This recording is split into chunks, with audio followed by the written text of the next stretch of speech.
இப்போ இதுல ரெண்டு முக்கியமான விஷயம் இருக்கு. ராஜ்யசபா சீட்டு கொடுக்குறாங்க, அது ஒரு கேள்வியா இருந்தது. இல்ல காங்கிரஸ் அப்படின்னா என்ன புரிஞ்சுக்கிட்டாங்கன்னா இணக்கமா இருக்கிறாங்க ரெண்டு பேரும், அந்த அலைன்ஸ் ரொம்ப ஸ்ட்ராங் ஆயிடுச்சு அப்படின்னு பார்க்கப்பட்டது. நேத்து சோடங்கர் அவர்கள் என்ன சொல்றாங்க, இந்தியா கூட்டணியில இருக்கு அப்படின்றாங்க. நாடாளுமன்ற தேர்தலுக்கும் ஊரை கொள்ளடிக்கிற ஊராட்சி மன்ற தேர்தலுக்கும் கள்ள ஓட்டு போறதுக்கும் கலவரம் பண்றதுக்கு மட்டும் இந்த கண்ணா ஓடும்.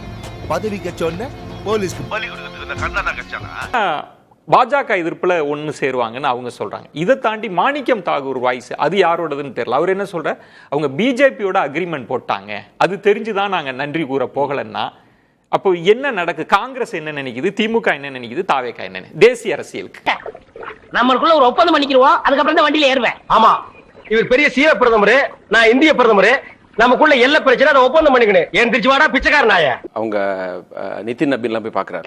அதாவது கார்டியலா வெளில வரணும். குப்புற விழுந்தாலும் மீசல மண் ஓட்டல.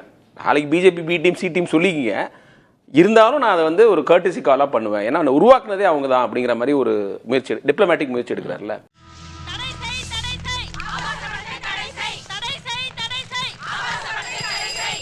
பண்றீங்களா? அதாவது நீங்க 28 சீட்டு பிளஸ் ராஜ்யசபா, அநியாயம் இல்ல அது. அதை பத்தி நம்ம பேசணும்ல. அதாவது நீங்க தமிழ்நாட்டில் காங்கிரஸ் வந்து விராட் கோலி ஜஸ்பீத் பும்ரா பேட்டிங் காம்பினேஷன் மாதிரி.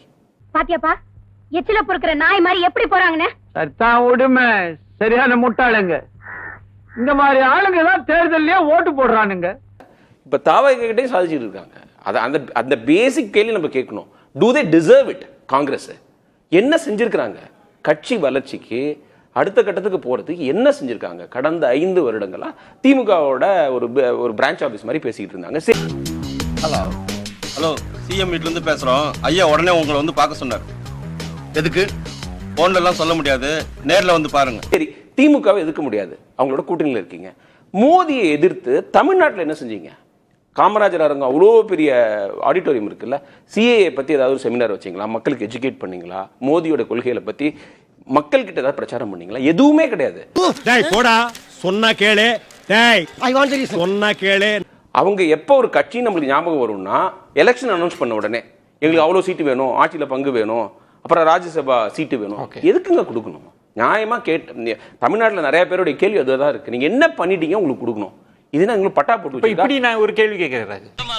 அந்த கட்சி தொண்டன் வர சொல்லிட்டாலே தலைவன் ஏன் இப்படி பண்ணான்னு தெரியலையே. ஏய் மாப்ள, அமைச்சர் தலைமையில தான் கல்யாணம் பண்ணுன்னு சொல்லிட்டு தெரியறா. பொண்டாட்டி பத்திரம் தாவேக ஏன் கொடுத்தது? அவங்க நினைச்சிருந்தா அவங்கள்ட்ட ஒரு பெரிய லிஸ்ட் இருக்குல்ல, அவங்களுக்கு என்ன கணக்கு இருந்தது? அதாவதுங்க, விஜய் வந்து அந்த போக்கர் பிளேயர்ஸ்க்கு ஒரு ஃபேஸ் இருக்கும். கையில சீட் இருக்கும்போது